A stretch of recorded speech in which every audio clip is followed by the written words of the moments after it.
Muy buenas familias, bienvenidos una semana más a de Alberto Ramón Trainer Podcast. Estamos en el episodio número 15 y en esta ocasión tengo el placer de compartir charlas y café en persona en esta vez con el grandísimo José Infante. Encantado, tío. Para quien no lo sepa, José es psicólogo, también está estudiando ciencias del deporte, es triatleta y además, más que eso, yo lo definiría como una grandísima persona que está ahí siempre dispuesto a aportarte su granito de arena, a darte ese feedback que necesitas, esas críticas constructivas para hacerte seguir mejorando. Y bueno, también es un miembro del grupo de emprendedores fitness que ya en otras ocasiones lo he mencionado, el grupo de emprendedores que tenemos y nos damos apoyo los unos a los otros, compartimos experiencias, aprendizajes y errores también para seguir mejorando y creciendo. Y bueno, José Infante lo pueden encontrar en redes sociales como @psicoinforma, _, Acabado en barra baja. si no me equivoco. Y bueno, que espero que disfruten mucho de la charla que vamos a mantener. Me gustaría iniciar esta charla, José, primero agradeciéndote el tiempo, que eres de Andalucía, has venido aquí y me estás dejando un ratito de tu tiempo. Y bueno, me gustaría empezar, aprovechando que tenemos un café los dos. Vamos a hacer un brindis. Me gustaría que nos contaras qué es para ti el café y qué significa en tu día a día. Lo primero que voy a contar es que es para mí venir aquí porque después de la entrevista a David Marchante, a Marcos Conker y esta última a un compañero y amigo Rubén Espinosa, quedé fascinado por la forma que tenías de exprimir a los entrevistados en este sentido y, joder, traerme a este sitio con gente de ese calibre y querer saber cómo pienso o qué opino sobre ciertos temas, para mí es un privilegio. Y el café, pues me ha dado la vida cuando me has dicho de acompañar esta entrevista con un café, porque yo tengo el café, y hablamos ya de psicología, asociado a muy buenos momentos en mi día. Para mí el café es parar, es pausa, es pensar, es meditar, y lo tengo asociado a esos momentos de calma, de armonía y de relajarme, ¿no? Por eso me ha encantado que acompañes estos momentos, porque para mí es muy importante esta entrevista, porque quiero hacerlo bien y me gustaría que tu audiencia se llevara un aporte y que lo hagamos con un café. Yo creo que va a ayudar a eso. Eso es para mí el café. Bueno, me gustaría, Infante, decir que tú tuviste un papel muy importante en la entrevista última, bueno, penúltima, con Rubén, y me aportaste ese feedback que necesitaba, esos comentarios y esos consejos para tratar de llevarla al siguiente nivel. Yo creo que quedó genial y yo creo que Rubén también pasó un gran rato cuando grabamos y fue en parte gracias a ti también, así que te lo agradezco de corazón. Y bueno, me gustaría también hacer un pequeño inciso y hablar un poco del café, porque te lo copio del último podcast que subiste en Hijos de la Resistencia, que desde aquí animo a todos a que le echen un vistazo a ese pedazo de podcast, que lo comparte con Rubén y vamos, es una delicia lo bien que lo hacen y todo el conocimiento que comparten y la forma sobre todo de la que lo hacen. Y hablabas de la importancia que le das tú a los simbolismos y bueno, atribuyendo el simbolismo que significa, que tiene para mí el café, pues para mí el café lo es todo, sobre todo desde hace año y medio que descubrí el mundo, que no sé si tú lo conocerás, del café de especialidad, el Specialty Coffee, y desde entonces pues como que he descubierto una forma diferente de entender ese mundo, el del café, la forma de elaboración, las temperaturas, para mí es como una ciencia y un arte y disfruto mucho del café de especialidad y de estos ratos de conversaciones acompañadas de café. Por eso el podcast de Charlando y Compartiendo Café con nuestros invitados. Brutal. Y simplemente quería comentarlo porque creo que nunca lo había hecho. Qué bueno. No lo sabía, lo desconocía, así que creo que los oyentes se están llevando también un aporte tuyo porque te estaba viendo y siempre empezabas con ese matiz, pero no sabía el por qué le dabas ese lugar en tu introducción al café. Pues por eso, de hecho, lo conocí en tu tierra, descubrí este mundo en tu tierra, en Granada, no precisamente en donde vives, pero en Andalucía, y es un sitio que se llama Sur Coffee Corner, que para aquellos que quieran conocerlo un poquito más, síganlo en Instagram, porque son dos cracks, es una pareja de chicos que hacen café de especialidad, el trato es genial, trabajan con materias primas de primer nivel, pero sobre todo lo que me hace y lo que me enamoró de ese mundo fueron ellos principalmente por la forma de tratar a las personas, la forma de preocuparse por tus inquietudes, de acordarse de tu nombre, de importarles qué es lo que estás haciendo con tu vida, ¿sabes? Que el trato al cliente... La experiencia que le rodeaba el café. Totalmente. Bueno. Y vamos, me flipó. Pero bueno, dejando ya, vamos a dejar el café. Dejando ya el café de lado, me gustaría empezar también con la pregunta. Y es que hace poco, no sé si conocerás al autor James Clear del libro de hábitos atómicos. Sí, llevo parte leído, es el libro que estoy leyendo recientemente, recomendado, lo he dicho por ti y por Sergio Cruz. Me parece brutal y espero que lo estés disfrutando, pero te va a sorprender seguro lo que te queda todavía. Y James Clear tiene una newsletter que es muy buena, en la que comparte 3 ideas de otros, 2 citas y una pregunta. Y en la pregunta que planteaba, es una que se plantea él a diario todas las mañanas y que coge papel y boli y escribe en lo alto de la página esa pregunta, y cada vez que responde esa pregunta, todos los días de la semana, es más conciso, más directo y más claro en lo que quiere responder. Y la pregunta, me gustaría lanzártela a ti, es la de ¿para qué? ¿Para qué haces lo que haces? Y bueno, saber un poquito cuál es tu misión, pues creo que la misión te da una idea muy clara de quién es esa persona y de qué es lo que quiere tratar de hacer. Brutal. Pues es difícil porque tengo ahora una misión muy concreta, pero quiero armarla de forma diferente o comentarla de forma diferente. Al final, yo soy psicólogo y estudio ciencia de la actividad física y el deporte, porque lo que quiero es aunar la psicología y el deporte como unidad. No quiero que estén tratadas separados, quiero poner a la psicología donde merece. Entonces, mi para qué todos los días, y además que me hace saltar de la cama, pocas veces suena el despertador por las ganas que tengo de seguir ahondando y poniendo mi granito de arena en esta ilusión que tengo, y es por eso que me levanto con ganas cada día. Y suena tópico, suena también repetitivo, pero cuanto más vidas ayudes a diario a través de la psicología deportiva, menos estigma va a haber de esta. Es decir, creo que la psicología deportiva, lo veníamos hablando justo antes cuando veníamos caminando a tu lugar, tiene mucho por hacer, tiene mucho todavía que conseguir, hay mucho estigma que le persigue, tiene muchos fantasmas, y me tomo cada uno de mis días como si consigo que mi grupo de Brain Runner Experience, que son corredores que están conociendo la psicología precisamente del corredor, si consigo que ese grupo mejore su rendimiento, si consigo que tú que tienes una consultoría conmigo para mejorar en tu deporte, mejores en tu deporte, la psicología va a estar más cerca de ser lo que creo que merece ser dentro del deporte. Entonces, ese es mi principal motivo. Entreno a gente, me encanta la programación, pero si me tengo que quedar con algo, que el otro día me hacían esta pregunta, ¿con qué te quedarías? Me quedo con esa meta que tengo ahora mismo, darle a la psicología el lugar que merece. Entonces me levanto con ese para qué, para ayudar, pero a través de la psicología, no de cualquier forma. Me parece brutal, Infantes, y sobre todo que lo tengas tan claro, pues yo creo que tener el foco bien dirigido para mí es bestial, y va a determinar que lo consigas o no, y estoy convencido de que lo conseguirás.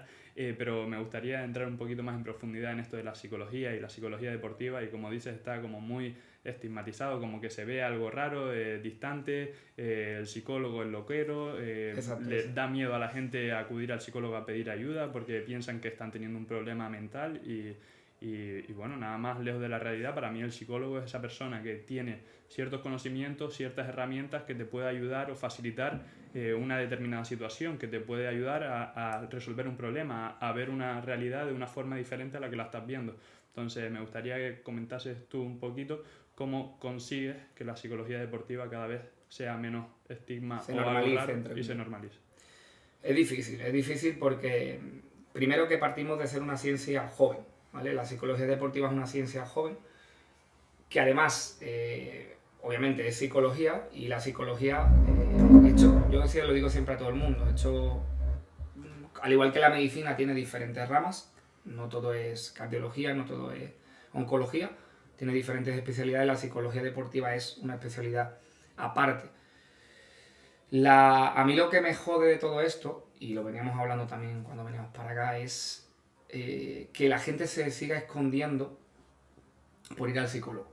Que a mí me hable la gente, porque me hablan muchas personas con necesidades psicológicas clínicas, que para la gente se ponga en situación, por si no me están entendiendo, los psicólogos deportivos trabajamos para ayudar a la gente a instaurar hábitos, a rendir mejor, no entramos en psicopatología, no entramos en depresiones, no entramos en trastornos de ansiedad.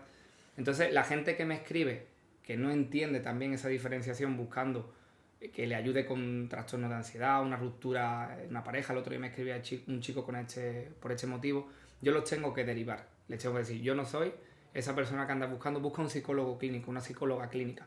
Y me dice, vale, pero ¿me puedes recomendar a alguien que no sea de mi zona? Y es una dura realidad que vivimos porque que tú tengas normalizado, y tú también que nos estás viendo o escuchando, ir al médico sin miedo a que te vean, eso no ocurre con la psicología.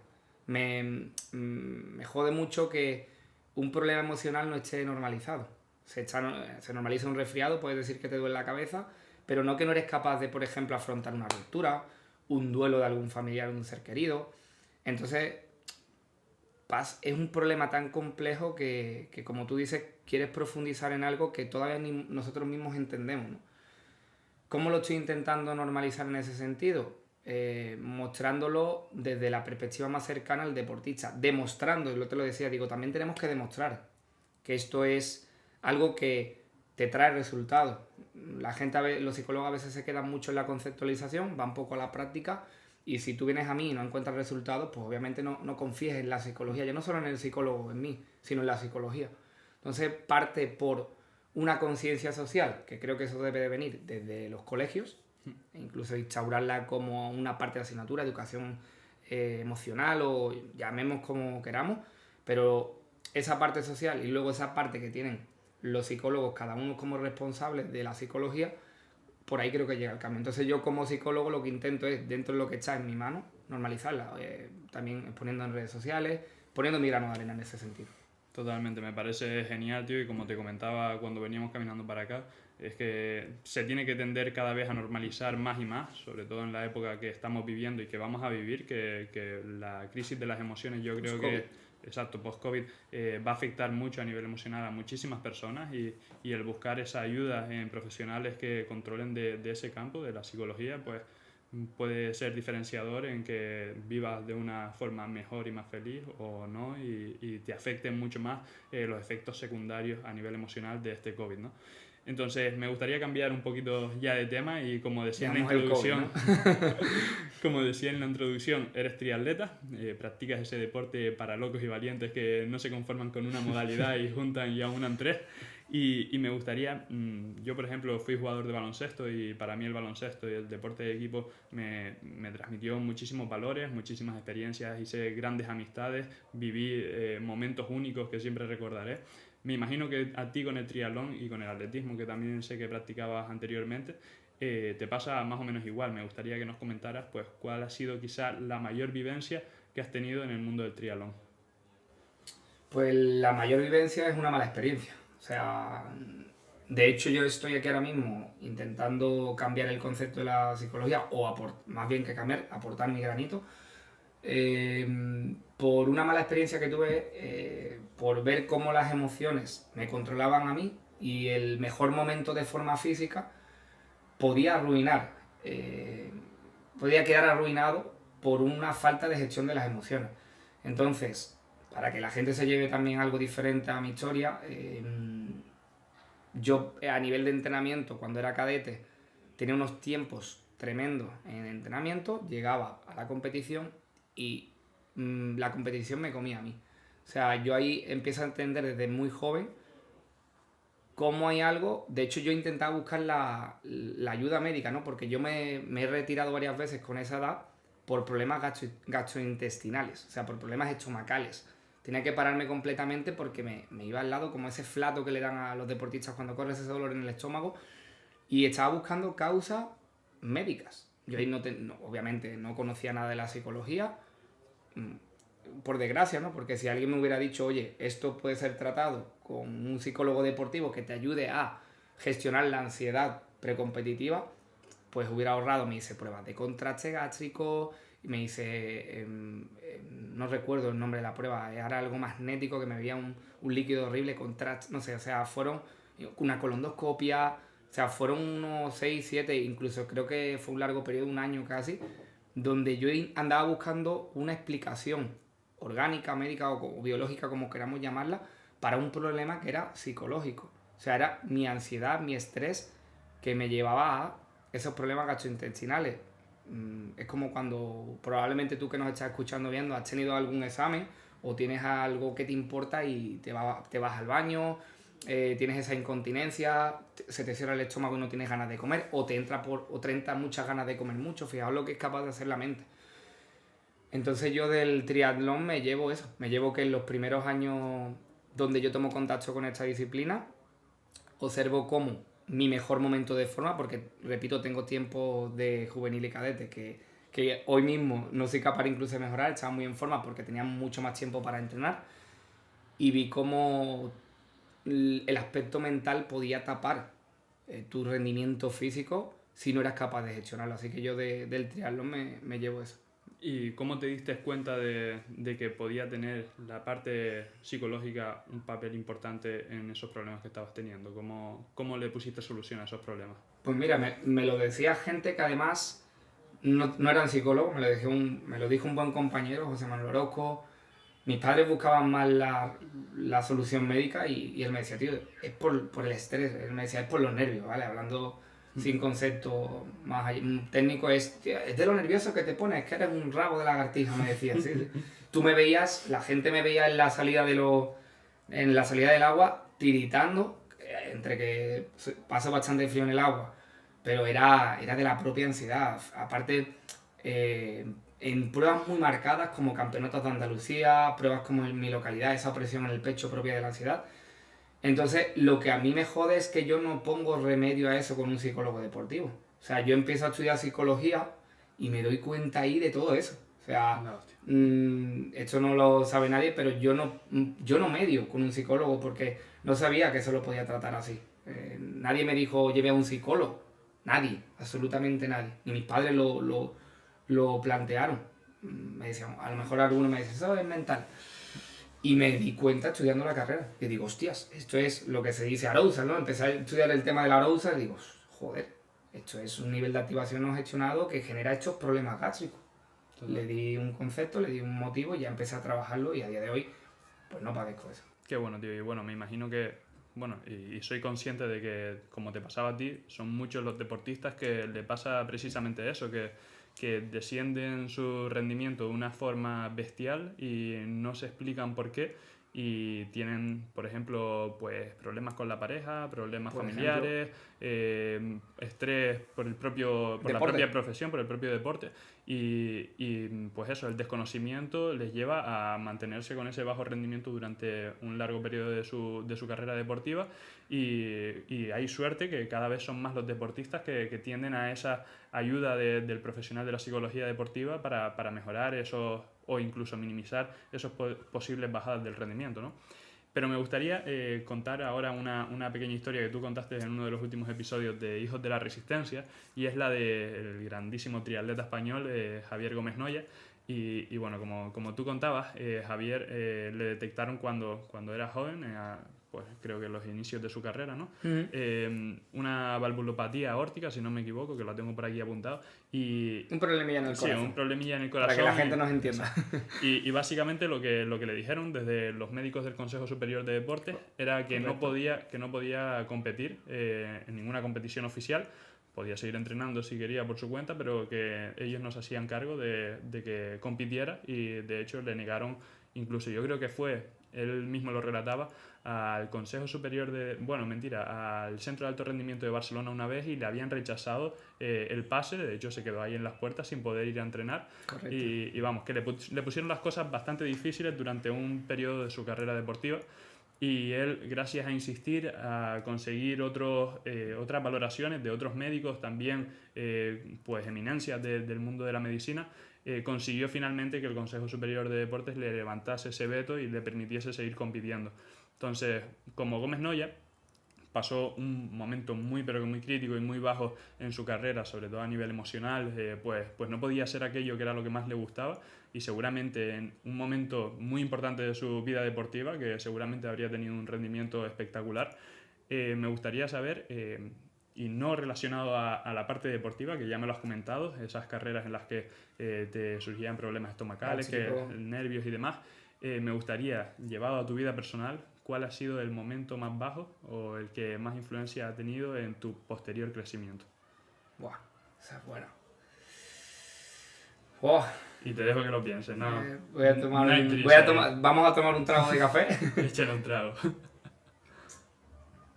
A ver, digo por suerte porque no me ha tocado vivir, por ejemplo, no me ha tocado vivir la pérdida de un familiar cercano, que no sea por ley de vida, ¿no? He perdido a mis abuelos, he perdido a gente querida, pero no he tenido una consecuencia traumática como tal para decir, ostras, he tocado fondo en esto como para decir que me lleva una lesión de vida. Si no me hubieras dicho lo de que no lo relacionaras con el deporte, quizás te hubiera traído eso. O sea, a mí hubo un momento y esto no lo sabe nadie, hubo un momento que un médico me dice tal cual, deja el deporte. O sea, y he hecho una lanza, si escucha a alguien de la sanidad, cuidado cómo se transmiten ciertos mensajes. Me vas a permitir que dé el ejemplo deportivo porque para mí me hizo caer muy bajo. ¿Vale? A mí me hizo caer muy bajo hasta el punto que en el instituto tuve un mes, recuerdo, fatal, lloraba en clase. O sea, ese ha sido el peor momento de mi vida porque me quitaban lo que me daba vida. O sea, entiendo que esto es un poco heavy para la gente que no tiene a lo mejor el deporte como un estilo de vida, que lo hace por consecuencia. A mí el deporte no lo tengo arraigado por el resultado, la medalla o el físico, lo tengo por lo que me aporta, por esos viajes con los compañeros a las carreras, ese café en el bar antes de competir, es lo que me trae. Y a mí cuando me hice ese médico, porque detectaron colon irritable, que le dio por decirme eso, tienes que dejar el deporte y entrenar tal como lo haces. Buah, o sea, yo... Y así, te lanzan así, tal cual. Y hemos hablado antes, no voy a hacer spoiler de un aspecto tuyo que me gustaría que contaras alguna vez aquí en el podcast para que vieras cómo podría haberte afectado eso si no hubieras seguido remando en otra dirección. Y yo ahí tampoco tuve unas herramientas psicológicas para gestionar eso. Simplemente lo que tuve fue las ganas de decir, tío, como me quites esto, me arrancas mi identidad. O sea, yo creo que si tengo que ser justo con la pregunta que me acaba de lanzar, te tengo que remarcar ese episodio que nunca he contado, además, y que también me pilla con una edad bastante joven. Yo era cadete, como digo, tenía unos 16, 17 años, no recuerdo muy bien. Y fue muy jodido. Y no te puedo recalcar otra cosa porque, por suerte, no he vivido nada traumático, más que el que quisieran arrebatarme aquello que era mi vida, simplemente ya no porque entrenara, sino porque yo quería dedicarme a la psicología deportiva, a luego volver a estudiar INEF. Eso es algo que tenía muy claro. No sabía el orden de si INEF o psicología INEF, pero lo tenía súper claro. Entonces, joder, me cortan las alas porque parte de mi trabajo pasa por experimentar el deporte.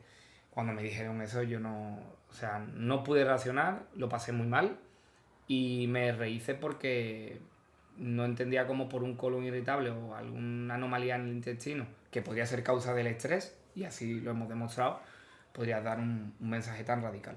Pues tío, mil gracias por compartirlo aquí. La verdad es que... nunca lo he compartido. La verdad es que no lo conocía y te lo agradezco de corazón. Y bueno, haciendo favor a lo que tú metías pilla ahí para que yo contara. Sí, porque viene en la misma línea. Sí, totalmente. Y la verdad es que me he sentido súper identificado y ya te lo venía comentando anteriormente cuando estábamos paseando.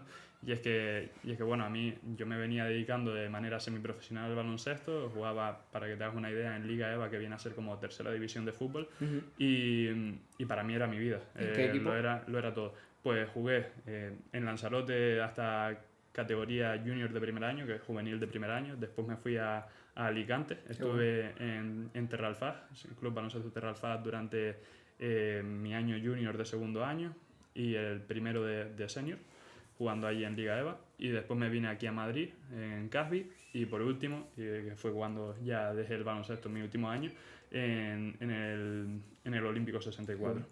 Entonces, tío, para mí el baloncesto lo era todo. Era vida. Sí, exacto. Quería tratar de llegar lo más alto posible dentro de mis posibilidades, tanto técnicas, tácticas, como a nivel de gestión emocional y todo esto. Y bueno, mi objetivo era llegar lo más alto que pudiese en cuanto a mis capacidades. Entonces yo estaba centrado únicamente en el baloncesto. Y llega un momento en el que, porque me desmayo en el metro, me hago unas analíticas, no sé qué, me dicen que tengo, bueno, me hacen un electrocardiograma y ven algo raro que no son los valores normales o el electrocardiograma normal. El dibujo no sale como era. Pues básicamente me dicen que tengo que dejar el baloncesto. Así, tal cual. Tal cual, de golpe, el bombazo.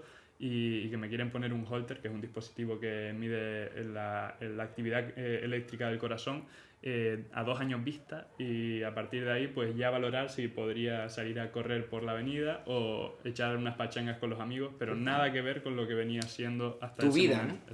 Eso es. Y bueno, eso fue un golpe durísimo para mí.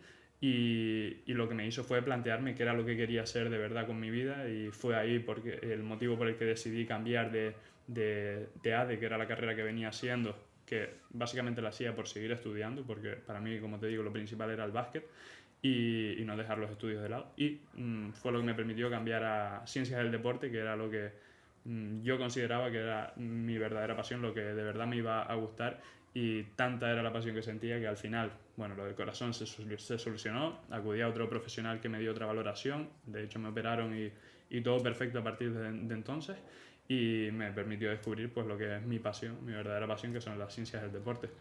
Y bueno, tío, que dejando ya que nos quedamos el sentimentalismo, el sentimentalismo fíjate, y la historia. Volviendo a la primera pregunta, nos quitaban nuestro para qué.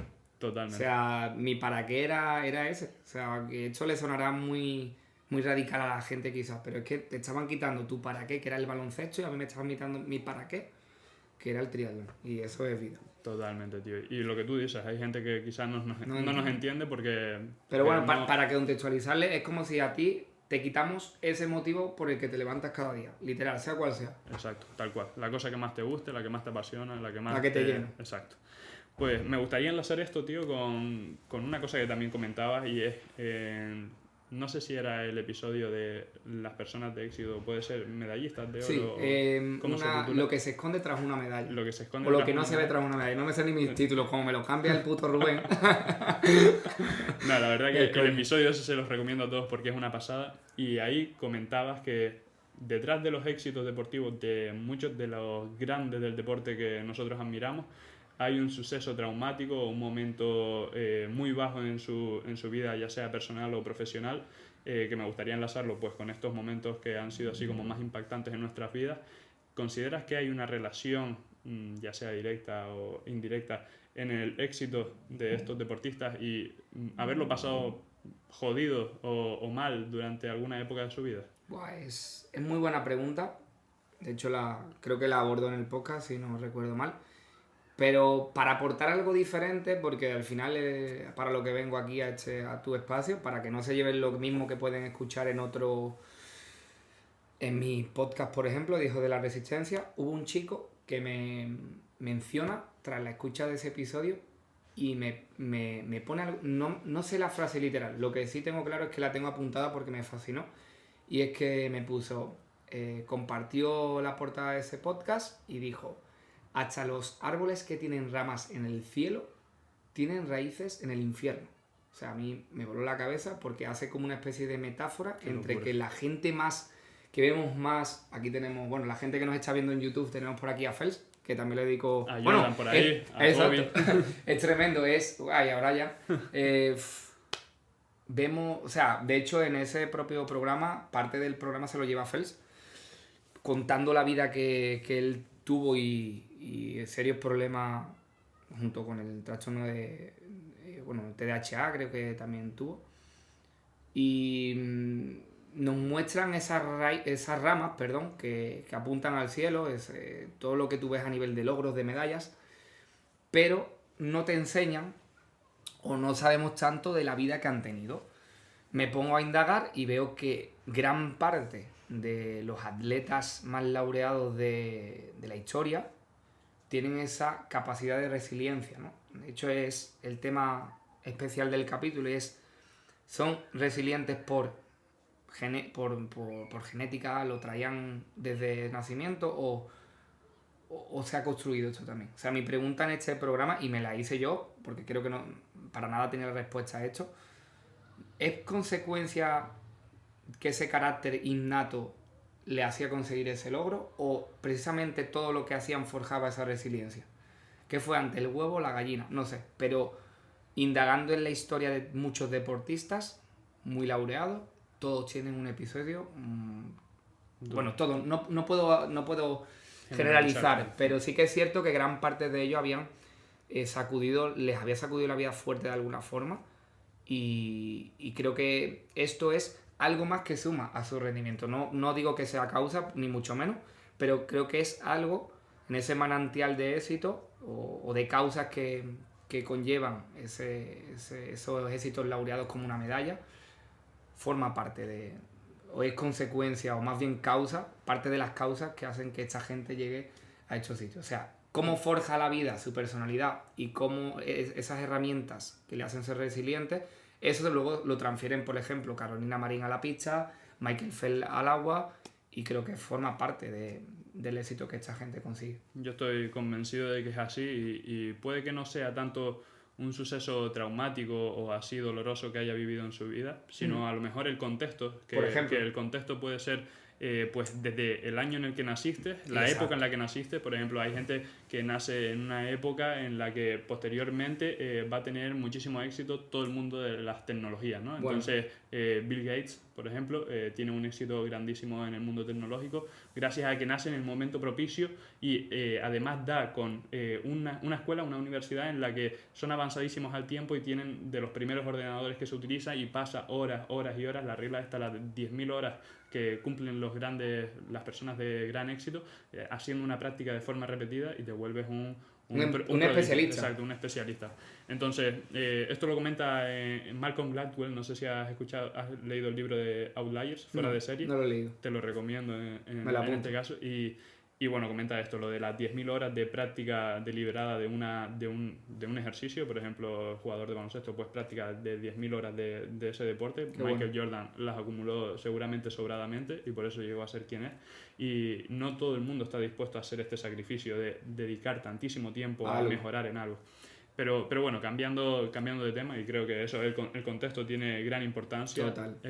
Puede ser tanto, como digo, la época en la que naces, como un suceso que hayas vivido, como pues cualquier otro factor que determine que, por ejemplo, tengas acceso a una educación determinada que te favorezca o te dé más papeletas para que tengas éxito en ese aspecto, ¿no? En el sitio en el que vayas a desarrollar todo tu potencial.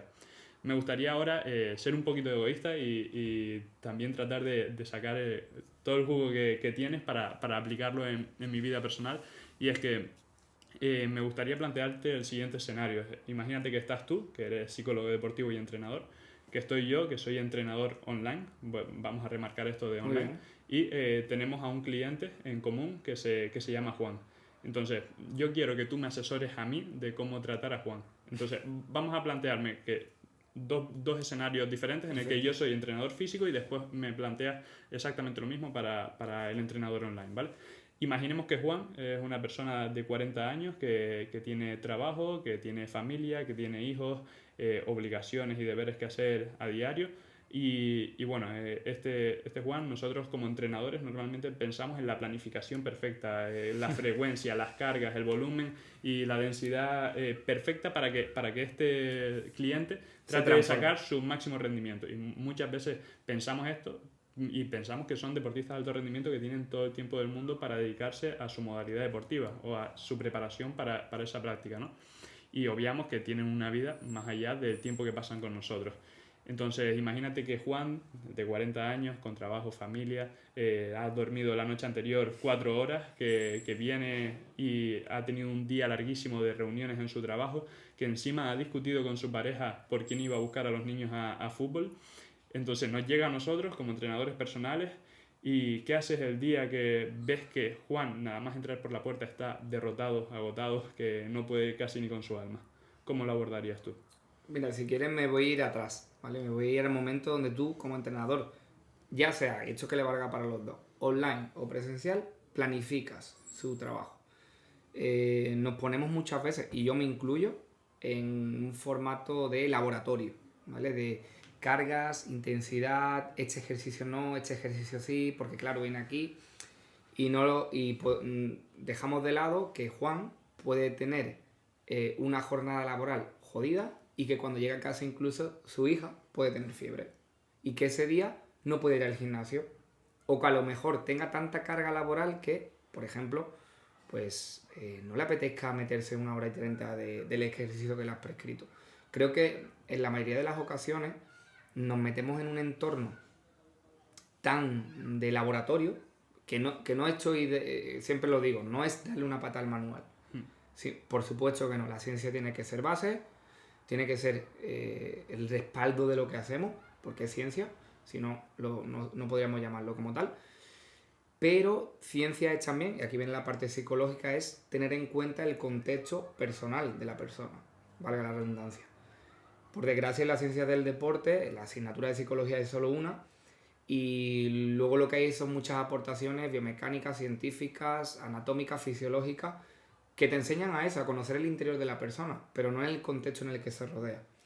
Volviendo a tu pregunta, te la haces y creo que has dicho de forma egoísta, porque ¿la has aprendido en la universidad? No, por desgracia no. Por desgracia no. Ahí viene el problema. Yo tampoco la aprendí en la universidad. Estudio ciencias del deporte, como bien has dicho, y no hay un profesor que diga, oye, tenéis esta herramienta. Quizás Juan necesita ese día que le pregunte, tío, ¿cómo estás? Imagínate que eres presencial.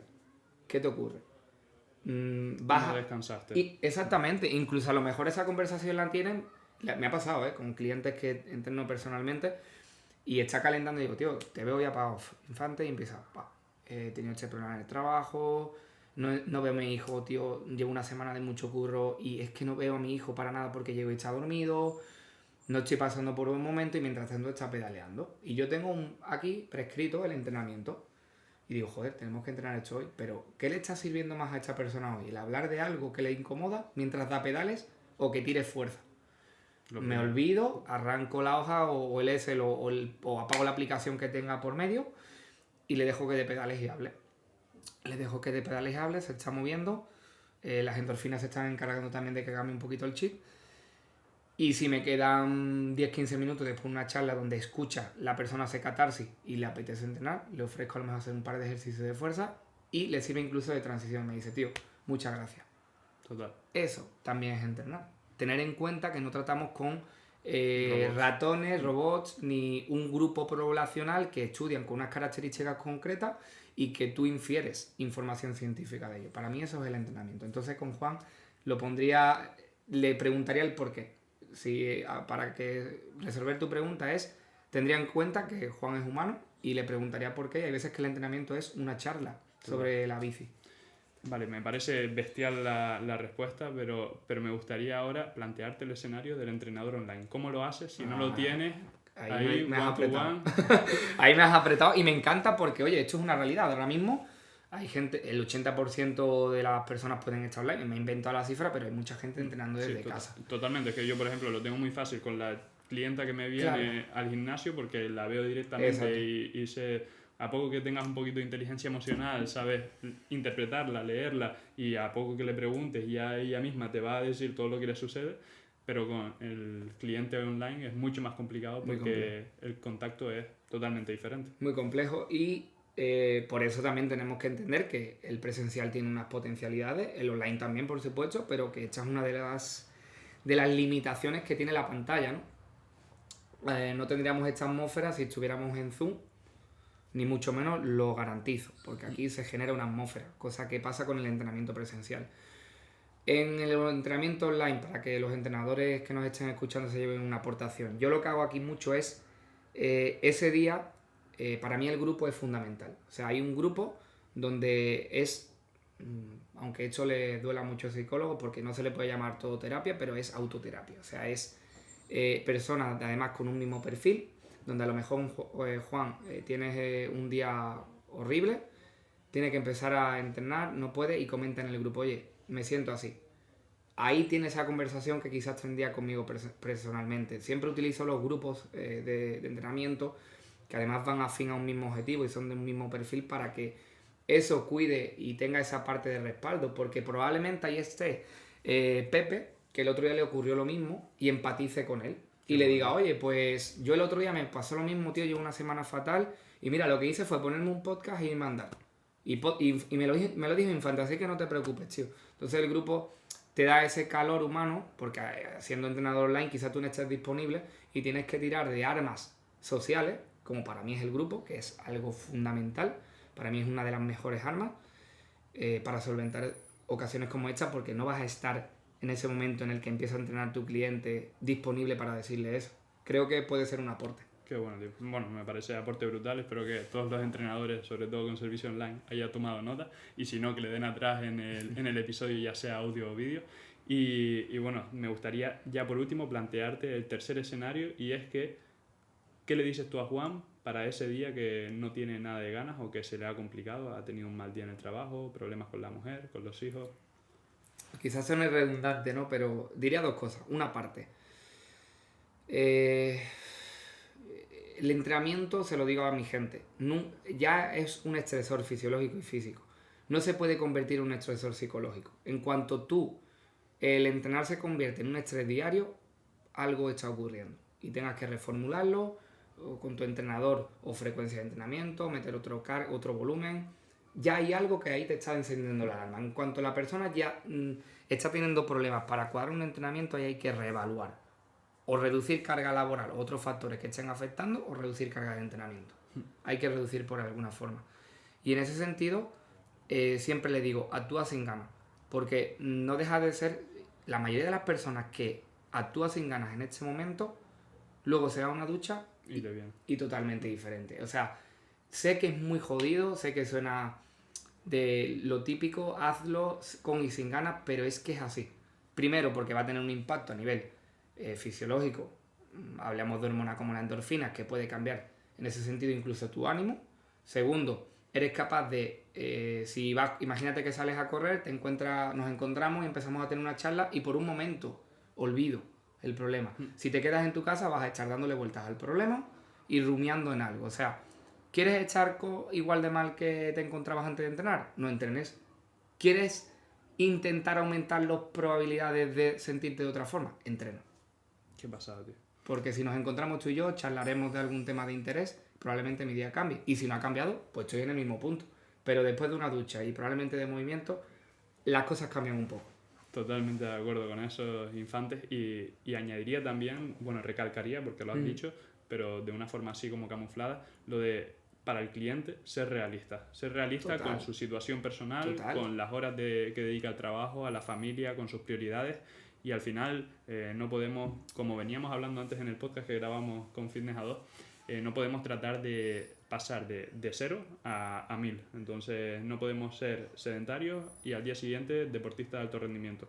Tenemos que ir poco a poco y lo mejor para eso es hacer de poco en poco. Reducir al mínimo posible ese cambio que queremos lograr en el largo plazo. Y con su gusto. Por eso las generalidades aquí no valen. Una rutina general para Juan, Pepe y Mariano no valen porque es como un menú. Raras personas van a un restaurante y piden lo mismo. O si piden lo mismo, a lo mejor no comen la misma cantidad. Es lo mismo en el entrenamiento. Total. Quizás tú y yo comemos el mismo plato, pero no es la misma cantidad. Yo creo que esa es la mejor metáfora que podemos poner en este sentido. Tal cual, tío. Y bueno, me gustaría también, aprovechando que nombré lo del podcast de Fitness a 2, rescatar una pregunta que lanzamos allí y bueno, es también una pregunta un poco egoísta por mi parte porque es una situación personal y para contextualizarla un poco, yo desde hace un tiempo tengo la obsesión o la necesidad de cambiar y mejorar la vida de las personas a las que quiero, a las que tengo a mi alrededor en mi día a día, ¿no? Y esa necesidad muchas veces juega en mi contra, ya que pienso que estoy haciendo algo bueno por ellas, pero quizá no es el momento para esa persona de realizar ese cambio. Entonces, lo que me propuse para este año es tratar de no forzar esos cambios en las personas a las que quiero en sus vidas a mejor, según mi perspectiva o mi entendimiento de la vida, y a vidas más felices. Y entonces dejarle total libertad y que sean estas personas las que decidan cuándo quieren cambiar de verdad, cuándo están dispuestas a realizar ese cambio y hasta entonces liderar con el ejemplo y en ese momento, en ese entonces, que vengan y yo estaré totalmente abierto y dispuesto a ayudarles en todo lo que sea, todo lo que esté en mi mano, básicamente. es algo que me cuesta mucho porque aunque me lo he puesto como propósito, muchas veces peco y caigo en el tratar de influenciar o convencer para que cambien esos hábitos de vida a hábitos de vida más saludables.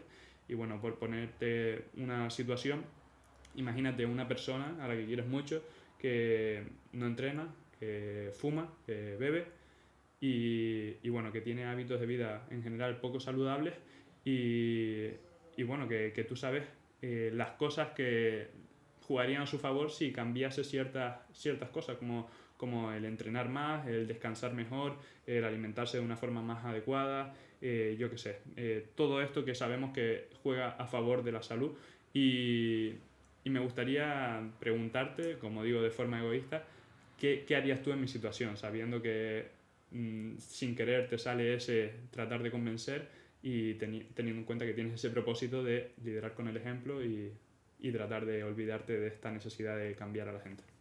Joder, brutal. Brutal porque es así. Bueno, aquí habría dos partes, ¿no? La tuya, de que por lo menos no sufras con esa persona que no accede a ti.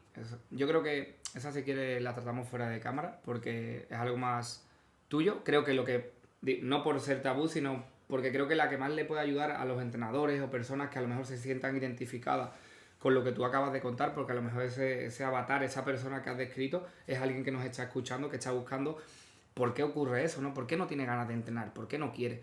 Entonces, quiero centrar el tiempo en la respuesta que te voy a dar. Y es que yo no la dejaría escapar. O sea, yo no iría con el argumento de, bueno, cuando se dé cuenta, volverá, porque a lo mejor no vuelve. Entonces, ¿qué me funciona a mí mucho? Y este es el aporte que quiero dar. No tengo ni mucho menos la verdad absoluta, pero es algo que me funciona y que quiero compartir contigo para que puedas mediar con esto. Además, se me viene a la mente una persona que tiene asociado el deporte al castigo, al sudor. Además, una persona que no es hábil a nivel motor porque nunca se ha movido y es normal. Si no has desarrollado una destreza, no vas a ser hábil. Y te sientes torpe completamente. Claro, entonces es muy complicado tú convencer a una persona que haga algo que le incomoda. ¿Qué hago yo en este momento? Digo, vale, sé que esto va a ser difícil. De todas formas, a mí me gustaría añadir, y perdona que te corte, que todos cuando empezamos somos torpes, incompetentes y malos en aquello que hacemos. Eso es lo primero, ¿ok? Ese es el primer rasgo con el que hay que comenzar. Luego te voy a dar un aporte en esta dirección, algo que también me ayuda, pero lo primero que hago para enganchar a la persona es, ¿qué te gusta en la vida? ¿Viajar? En tocar la guitarra mientras caminas detrás de... Pintar. O sea, pero sobre todo siempre hay un factor que implica el movimiento, el viaje. No vas a poder viajar por ejemplo, con sobrepeso. No vas a poder... Imagínate que le encanta la escalada. O simplemente algo sedentario como el pintar. ¿Quieres pintar durante muchos años de tu vida? Porque a lo mejor te dice, bueno, me da igual, como lo hablamos antes con Rubén, no me importan los años, sino el hacerlo. Pero el hacerlo con calidad. Y normalmente, si sigues rascando, encuentras un hábito de esa persona que necesita de su cuerpo y de su bienestar físico. Se lo asocias a esa consecuencia, necesitas de tu cuerpo, necesitas cuidarte, comienza. Pero también hay que entender que la persona tiene, y con esto vuelvo al anterior, tiene asociado el deporte a cosas negativas.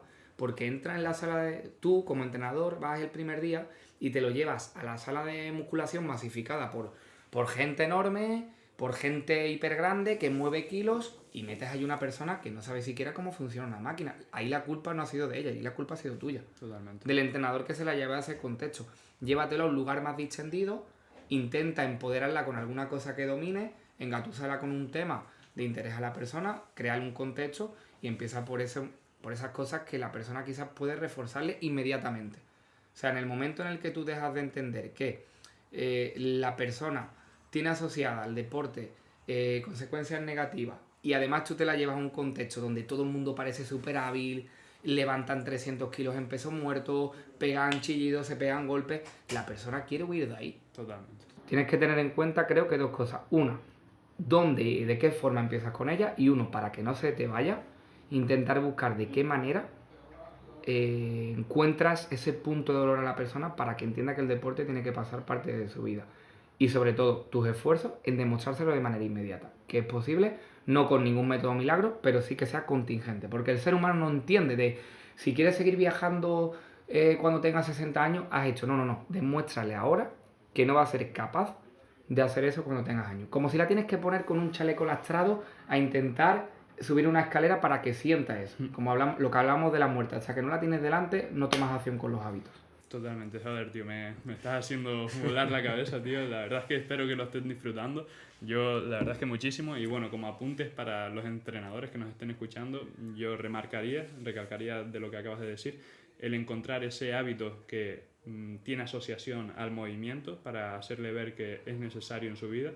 Y después lo de las pequeñas victorias, conseguir que salga de cada entrenamiento con la sensación de haber conseguido algo, de ese refuerzo positivo de, joder, me siento un poco mejor en esto, soy capaz de concentrar mejor cómo estoy realizando el movimiento, puedo hacer una repetición más, puedo sumar 0,5 más de carga con respecto a la que utilizaba la semana pasada.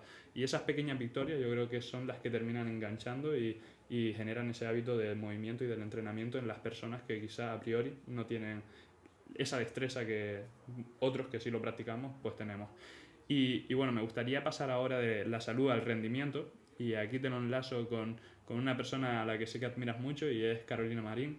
Y bueno, hace un tiempo, ya hace bastante, me leí como recomendación de mi profesor de psicología deportiva su libro con Fernando de Rivas, si no me equivoco, que es su entrenador, que lo tengo por aquí apuntado, y es Gana el partido de tu vida. Y también desde aquí te doy las gracias, me recomendaste una docuserie que tiene en Amazon, si no me equivoco, de Puedo porque pienso que puedo, de Carolina Marín. Su lema. Sí, y desde aquí se las recomiendo a todos, tanto el libro como la docuserie. Y bueno, Carolina Marín es un ejemplo claro de superación, de rendimiento y excelencia deportiva, y sobre todo de haber combinado la parte de entrenamiento, tanto físico como mental y como técnico. Y me gustaría pues preguntarte cuál crees que es, porque ella comenta en su libro y en su docuserie estrategias para mejorar el rendimiento a nivel psicológico, bueno, herramientas que le ha permitido mejorar el rendimiento gracias al papel psicológico que tienen, ¿no? Entonces me gustaría preguntarte a ti, ¿cuál crees que es la herramienta o la estrategia que más ha marcado la diferencia en ti o en alguno de tus clientes a nivel de rendimiento?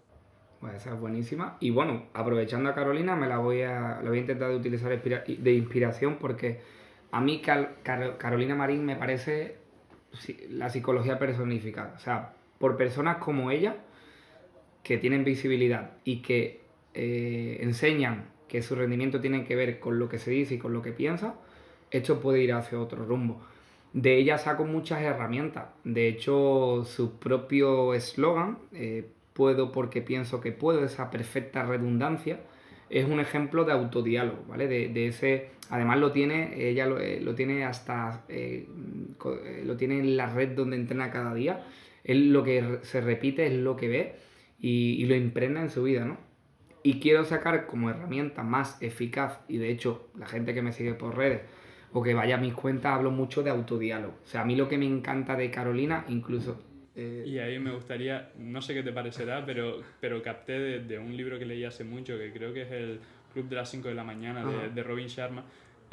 Bueno, yo hace un tiempo competí, hace un año y medio, 2, en una competición que se llama Swimrun. Me imagino que conocerás la modalidad, que es correr y nadar básicamente, y es por parejas. Entonces íbamos atados con una cuerda y ambos nos habíamos leído ese libro, y daba mucha importancia al mantra, que es el siguiente: soy más de lo que aparento, toda la fuerza y poder del universo están dentro de mí. Y a lo largo de todo el recorrido de la carrera nos los íbamos repitiendo el uno al otro, a mi compañero y yo, y vamos, es diferenciador el tener un mantra, un autodiálogo que te repitas de forma constante cuando de verdad empiezas a notar ese bajón. Entonces, perdona que te haya interrumpido, pero... Me ha encantado porque lo personalizas y la gente lo entiende así. Lo que ahora se llama mantra, o lo que ahora se llama mantra, lo que ahora está muy de moda, ¿no? Escuchamos mucho esta palabra, es ese autodiálogo, ¿no? Y la gente lo tiene como si fuera... O sea, tenemos que entender que lo que te dices repercute en lo que haces. Y que lo que haces repercute en lo que te dices, es una retroalimentación. Por eso ella hace esta retroalimentación perfecta. Nunca me he parado a analizar tanto esto, pero el pensar que puedes no hace que puedas literalmente, pero sí que aumentan las probabilidades de que puedas. Esto no es magia de pensar puedo y ocurre, pero sí que aumentan las probabilidades de que esto suceda. Entonces, Carolina no es solo, es el puedo porque pienso que puedo, es el va antes de un saque, es el chillido. De hecho, su logo es un lobo por el motivo de que lanza gritos cuando mete puntos para intimidar, está calmándose cuando lo necesita. Es el claro ejemplo del buen uso del autodiálogo para activarse, para llevar el nivel de activación a bajar incluso cuando lo necesite, porque es una chica muy en ese sentido muy activa en pista, y es también el autodiálogo para intimidar, ¿no? en la pista. De hecho, le llaman la atención muchas veces, de mala forma incluso se han llegado a quejar de hecho, y ella va con todo el arte andaluz que tiene y pone de logo a un lobo como ese aullido, para que la gente entienda por qué cuando vaya a su cuenta tiene de logotipo un lobo. Y esa también es la herramienta que me llevo. O sea, si yo tengo que destacar una herramienta con mis clientes, es común el autodiálogo, porque nos hablamos como auténticas mierdas a veces. Y el autodiálogo yo creo que va mucho más allá, porque te lo he escuchado. Bueno, desde aquí vuelvo a llamar a la acción y que vayan a Hijos de la Resistencia, porque trata muchísimo la parte psicológica dentro de deportes, y en concreto en deportes de resistencia infantes, en el podcast que tienen colaboración con Rubén. Y también dices que el autodiálogo va más allá de frases motivadoras o que te impulsen. Puede ser la técnica, concéntrate en esto, en una postura concreta. Y bueno, me gustaría que proporcionaras alguna que haya sido quizás la que más te ha servido a ti. Perfecto. Esa frase que te repites a diario, ¿no? Como autodiálogo. Pues es muy corta y es una palabra, y es va. O sea, va o vamos. Es muy simple, pero con esto le voy a dar la herramienta a tu audiencia. Es nunca un autodiálogo puede ser impuesto. Tiene que ser algo personal. Si para ti el que leíste en ese libro es el que te empodera en un momento concreto para activarte, perfecto. Lo que sí tiene que ser es, siempre dice la bibliografía científica, y esto lo tengo muy probado, es que tiene que ser personal, contundente, corto y directo. O sea, no podemos repetir un verso de Federico García Lorca. No podemos repetir un texto enorme. Tiene que ser contundente, y tenéis que entender que no es solo para activar, simplemente es para dirigir, incluso un gesto técnico. Por ejemplo, Carolina se repite mucho dentro, revés, fuera, aquí, allí, va, tranquila, y dirige con autodiálogo su día. Y yo invito siempre a la gente a que haga reflexión, que haga una lista de su día y que anote pensamientos. Vas a ver cómo son muchos pensamientos destructivos. Son preocupaciones, y si tú eso en tu día lo sumas, da lugar a ansiedad, da lugar a depresión, da lugar a estados muy negativos del estado de ánimo, simplemente por cómo te has estado hablando. La gente se destruye con lo que se dice, cuando podría empoderarse. Y esa es la herramienta que a mí más me encanta trabajar, el transformar lo que se dicen y el cómo se habla. Infantes, y bueno, me ha surgido una pregunta ahora en base a lo que estabas diciendo, y es que como eres psicólogo deportivo, pues tienes muchísimas herramientas, pero me imagino que nadie es perfecto, todos fallamos, y ¿tú te permites fallar también a pesar de tener todas estas herramientas, o pecas y fallas más de la cuenta a pesar de tener todos estos conocimientos? Le voy a lanzar ahora a Alberto otra pregunta. ¿Los médicos se resfrían? ¿Pillan el COVID? Muy buena respuesta. Pues ya está. O sea, con una pregunta te respondo. Con, el test último de 2 kilómetros que hago para testear mi rendimiento, la cagué por una sobreactivación. O sea, un psicólogo no está curado de cualquier necesidad psicológica. Tengo días malos, cometo errores por activación mucho, y cometo errores de perfeccionismo, de no dirigirme bien a mí mismo, de no activarme cuando debo, o de sobreactivarme todavía. La única diferencia es que quizá yo le pongo nombre, pero la sigo cagando y a menudo. Me alegra que lo comentes y lo admitas tan abiertamente, porque muchas veces pensamos que desde fuera, por tener los conocimientos, no fallas nunca, y vamos, que se normalice el fallar, que también el fallo tiene seguramente aprendizaje. Y lo perfecto sería, cada vez que fallas, aprender y no volver a cometerlo, pero hay veces que recaemos, pero cuanto más capaces seamos de fallar menos en la misma cosa, más felices vamos a ser, y más rendimiento vamos a obtener en aquella prueba que estamos preparando, o aplicable a cualquier apartado a cualquier aspecto de la vida, ¿no? Total. Y Infante, me gustaría, para no robarte ya mucho más tiempo, que esto se nos podríamos quedar aquí 2 horas mientras me traigan más café. Totalmente, tío. Y bueno, me gustaría, para ir cerrando, hacerte las 2 últimas preguntas. Y bueno, la primera es plantearte el escenario de que te imagines con 10-15 años más de los que tienes ahora, viene, para el que no conozca Infantes, es un currante nato, curra haya sol o haya luna, el tío es un puto crack y dedica mucho tiempo tanto a entrenar como a sus clientes y a su formación, así que me gustaría que te planteases ese escenario de tú dentro de 10-15 años siguiendo formándote, siguiendo entrenando y entrenando a tus clientes en la misma línea que vienes haciendo hasta ahora y habiendo, pues, sin saber realmente si vas a tener o vas a conseguir ese propósito, ese para qué que estás buscando, por así decirlo, como imaginándote que todo este trabajo va a quedar en vano, que no vas a lograr ese objetivo, y esto es un poco una práctica estoica de visualización negativa. Totalmente. Y me gustaría que nos comentaras si en ese escenario en el que no consigues tu propósito, tu para qué de aquí a 10-15 años, ¿cómo te sentirías y qué harías? ¿Seguirías trabajando de cara a lograr ese objetivo? ¿O qué pensamiento pasa por tu cabeza si no logras dentro de 10-15 años lo que tienes propuesto? Buah, buenísima porque a la vez compleja, ¿no? Pero...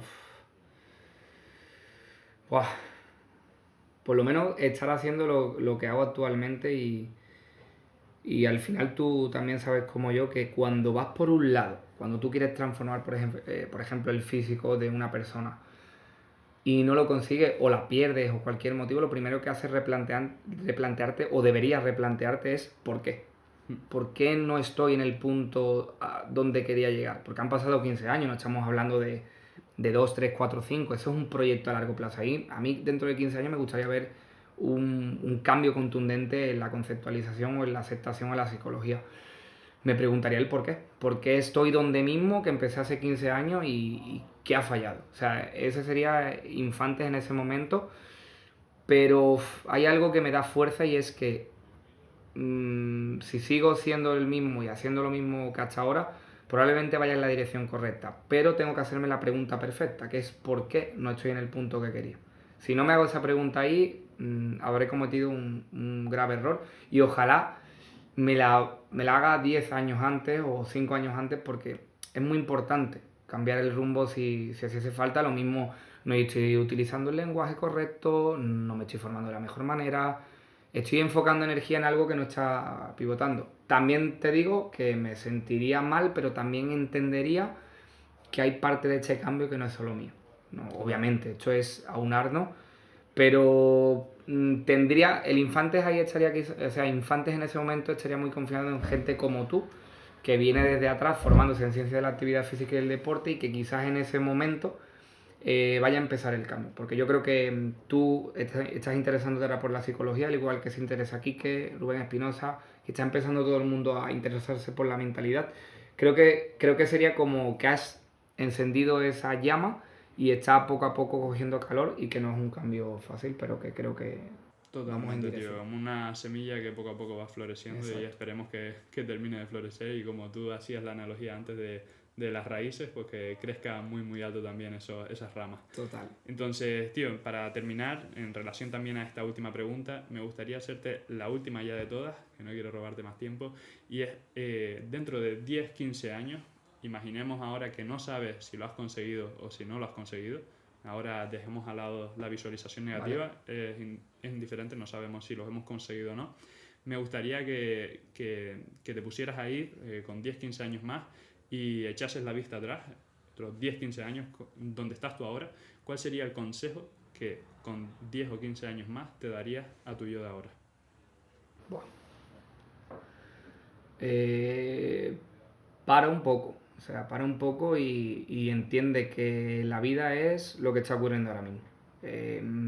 Como tú, ¿no? Estoy muy, muy enfocado a veces en lo que quiero y no en los que quiero, ¿vale? Por ejemplo, quiero a mi familia, quiero a mi pareja, quiero a mis amigos, quiero a ustedes. La conversación que hoy hemos tenido en un parque de Madrid, con un micro, eso es la vida. Entonces, también eso hace que tu mente sea más lúcida, esté más fresca para cuando toque. Por ejemplo, creo que esta entrevista está saliendo, me estoy sintiendo súper cómodo gracias a ese parón. Y le diría que pare porque hay cambios que no vienen, no son 100% o no están en ti 100%, hay que madurarlo. y que centrara energías de forma muy contundente, como el entrenamiento polarizado, ¿no?